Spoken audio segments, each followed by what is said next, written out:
This is the image that we were looking at last week. So it's by the Mannerist artist Bronzino, and it dates to 1545. And last week I was saying, well, it's completely bloody weird and it completely freaks people out. It looks very beautiful. It's a very expensive painting, lots of lapis lazuli, a very expensive stone to grind to make pigment out of.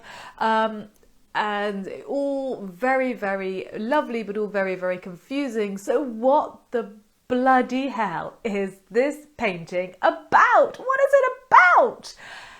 Well, okay, it's an allegory. And that is pretty much all we can say for sure. But I'm going to give you a theory.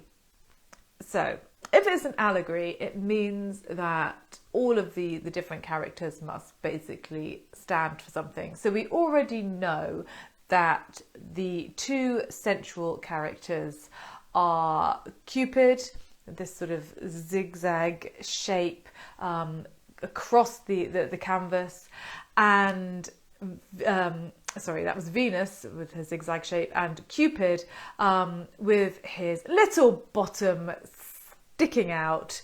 And actually, I mentioned last week that various parts of this painting had been altered over the years. Bronzino actually made some alterations as well. And what did Bronzino alter? Well, he altered the position of Cupid's bottom to make it even more provocative rather than less provocative. So there we go. But the other characters.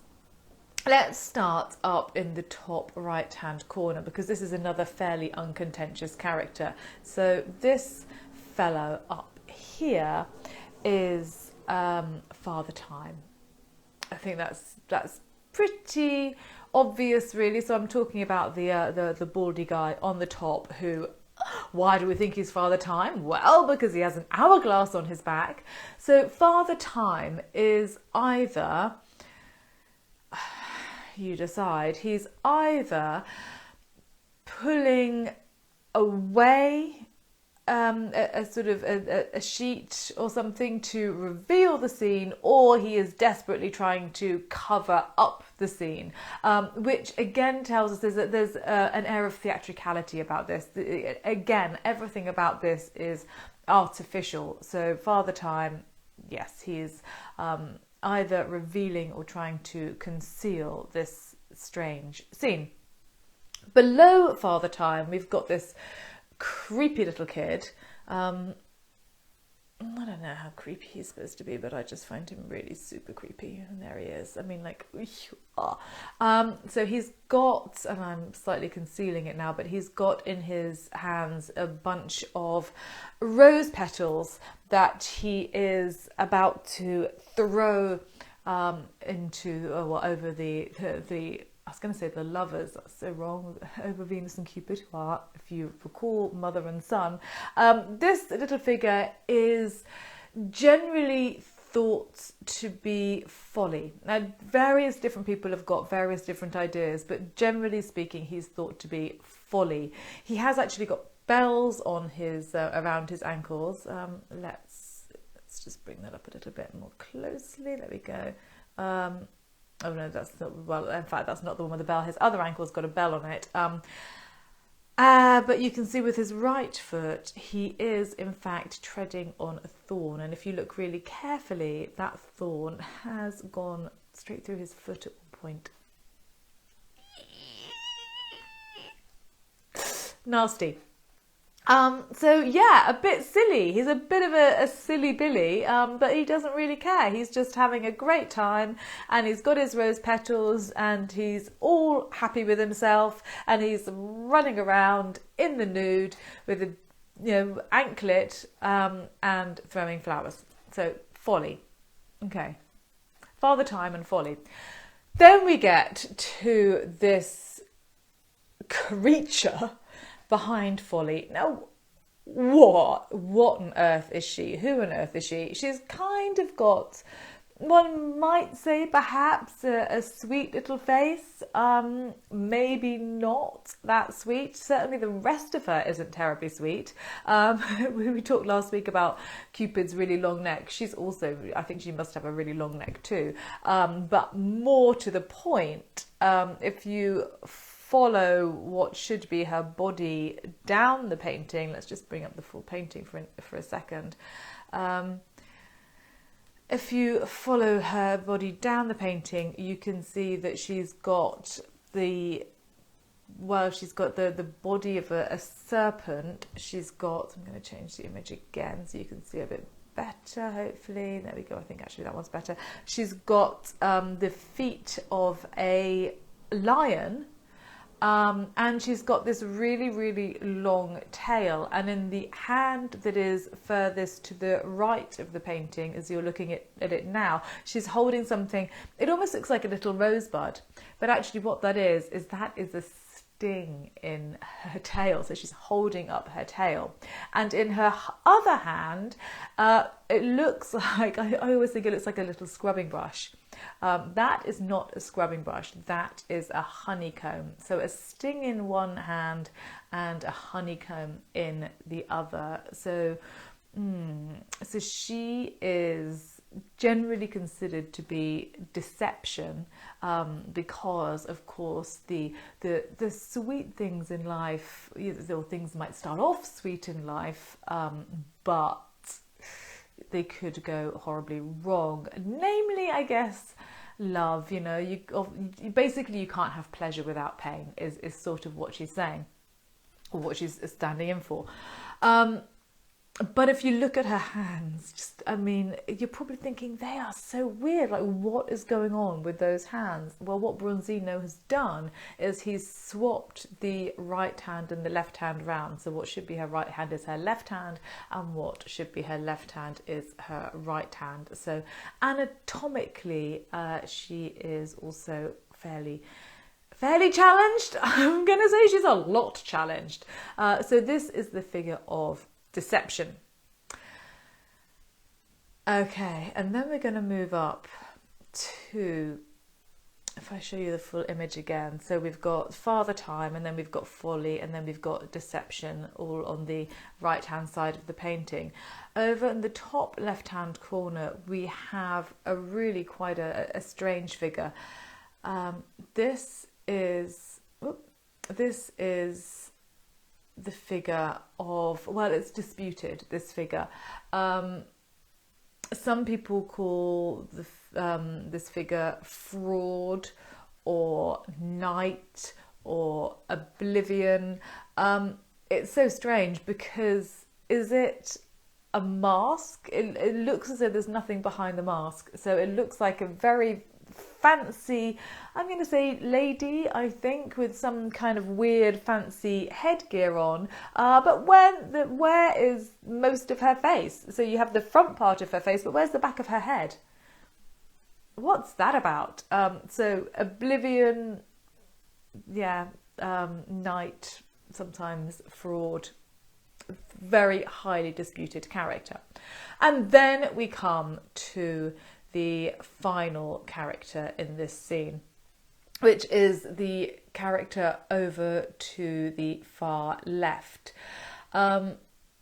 Just take a look sort of within the context of the whole painting, because this character on the far left, it's painted in a different register, by which I mean it's painted in a different way. So you have the incredibly smooth, almost marble-like body of Venus and of Cupid, and actually of Folly. You've got then this weird Deception. Father Time, okay, he kind of looks a little bit more normal in terms of skin tone, and then this strange figure of Oblivion or Night or whatever up in the top left corner that looks like a mask anyway. And then this person, whoa, completely different. Sort of almost, it looks, the skin looks almost green or yellow in comparison to the flesh tones of Cupid and of Venus. Now, this figure was originally established as being, or not established, but it was originally put forward that this figure might be the figure of jealousy. Okay, you know, not looking particularly happy with their lot, are they? The thing is, though, allegorically, each figure is gendered, and so if you were taking the figure of jealousy as an allegorical figure, that would be la jalousie. So that would be a female figure. So the figure of the allegorical figure of jealousy would be feminine. Now, I don't know, but I just don't really buy that this figure is a woman. I'm gonna say, I mean, even though they don't look very well, their body looks a little bit wasted. They still do have quite big muscles. Maybe not so unusual today, but back in 1545, you're not going to get biceps like that, I don't think, on a woman. So what is going on with this figure? Painted in a completely different way, doesn't appear to be a woman, even though it's perhaps supposed to stand in for jealousy. Well, it has been mooted, and this is a theory that a lot of art historians have gone with and concurred with, and you know, and think it's entirely a possibility. It's been mooted that this figure might be a symbol of syphilis. So, in fact, this painting is potentially all about syphilis. Who knew? If you're going to go with that, actually, it kind of fits. So why, you know, where did this idea of syphilis come from? Well, the figure actually displays a lot of the attributes of syphilis. The mother of all headaches, you know, really they're in serious pain, aren't they? Just have a look in that open, screaming mouth. The teeth are all rotten, very few teeth left. That was as a result, not necessarily of the syphilis itself, but of mercury that was used to treat syphilis. The hands are gnarled, all attributes or all things that happen to you if you have syphilis and you're taking this the mercury to try and cure you, which by the way it didn't. The discoloration of the skin, the sort of wasted looking body, you know, it's all syphilis, which means that maybe this figure makes perhaps a little bit more sense, being as it is above the figure of syphilis, because one of the things that happened if you contracted syphilis was that you would be a little bit poorly, and then all your symptoms would go away, and that you would think you were cured, and then they would come back again with a vengeance. Quite often, not in every case, but quite often. And so the idea that this is the figure of night then makes sense. So everything recedes into blackness, everything goes away, but then comes back. Also, the idea of the mask, because people's faces were ravaged if they had contracted syphilis. There was an 11s I did quite some time ago now, where we looked at a syphilitic head of a prostitute, which is in the Welcome collection.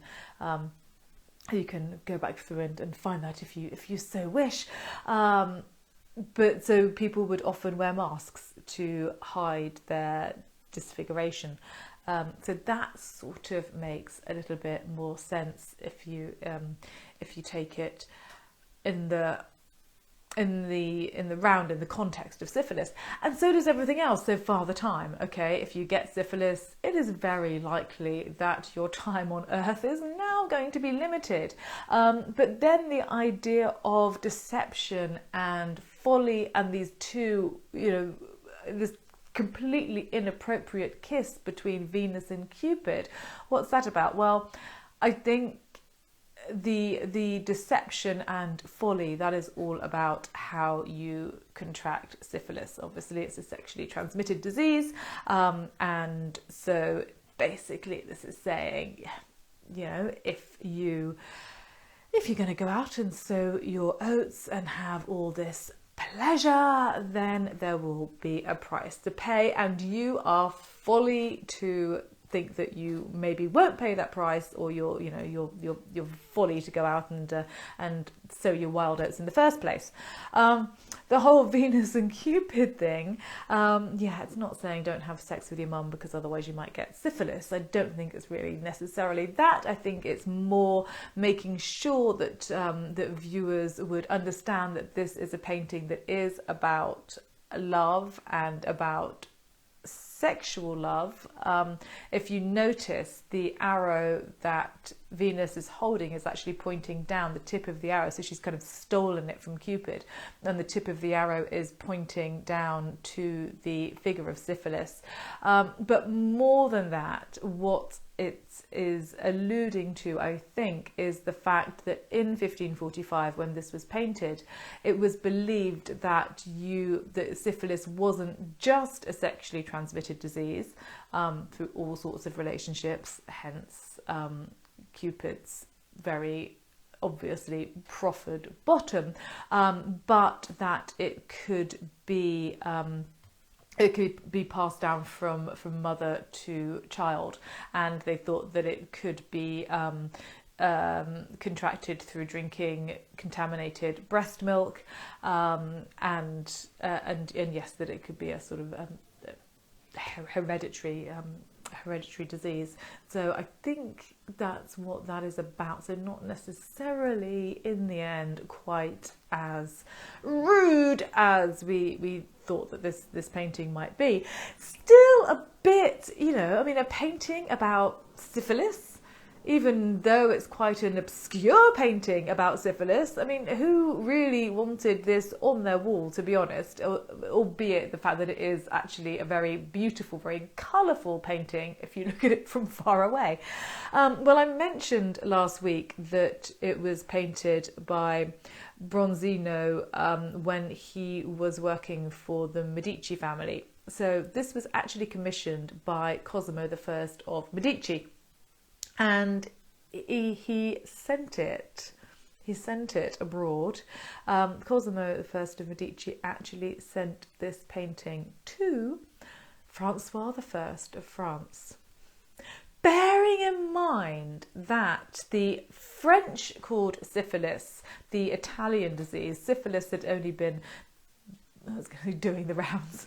Syphilis had only been rife. Well, syphilis was really rife at the end of the 15th century. I think it first came to light in, I want to say 1495. That might be slightly wrong, but anyway, the end of the 15th century. And so, it got the name in France as the Italian disease. The French lost the PR though, didn't they? Because everywhere else it was called the French disease. So Cosimo de' Medici, who was known to have been quite a pious man, even though actually a very close branch of his family, the Medici family, was responsible for running all of the brothels and so on throughout Florence and probably beyond. And he sent this to Francois I, who was known to have been a little bit of a lech. So. But I don't think it wouldn't have caused a diplomatic incident, because I think, it's quite a difficult painting to unpick. Have we got the meaning right?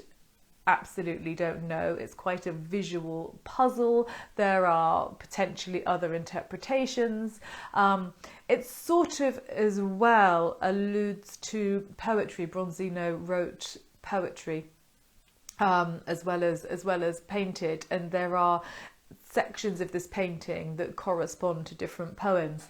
So the whole thing is quite difficult to decipher. It's a good talking point, and I think that the fashion for works that stretched your brain and were puzzles and were yes, difficult to decipher, were all the rage. And in a way, it was quite flattering to Francois I that Cosimo de' Medici thought that he would be able to cope with this kind of puzzle, that he was clever enough. So, yeah, was it a poke?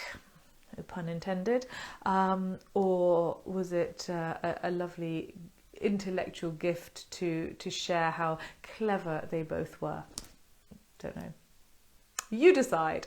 But there we go. So that's Bronzino's Allegory with Venus and Cupid from 1545, which is quite possibly an allegory of syphilis.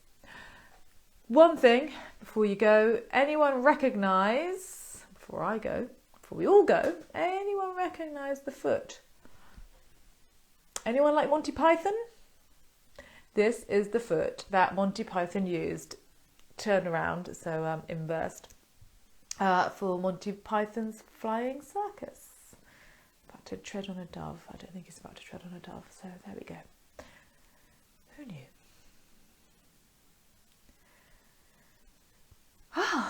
There we go. So, thank you very much for listening. I don't know what I'm going to do next week. Might do something completely different next week. Maybe a little bit of modern art. I don't know. Have a little think about it. But in the meantime, thank you very much for joining. Have a wonderful day. Have a wonderful weekend. And I'll see you. Will it be March next time or no? It'll nearly be March. It'll nearly be March, won't it?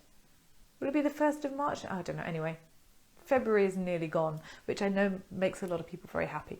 So have a good one. Thank you for joining me, and I will see you all soon, I hope. Thank you. Bye.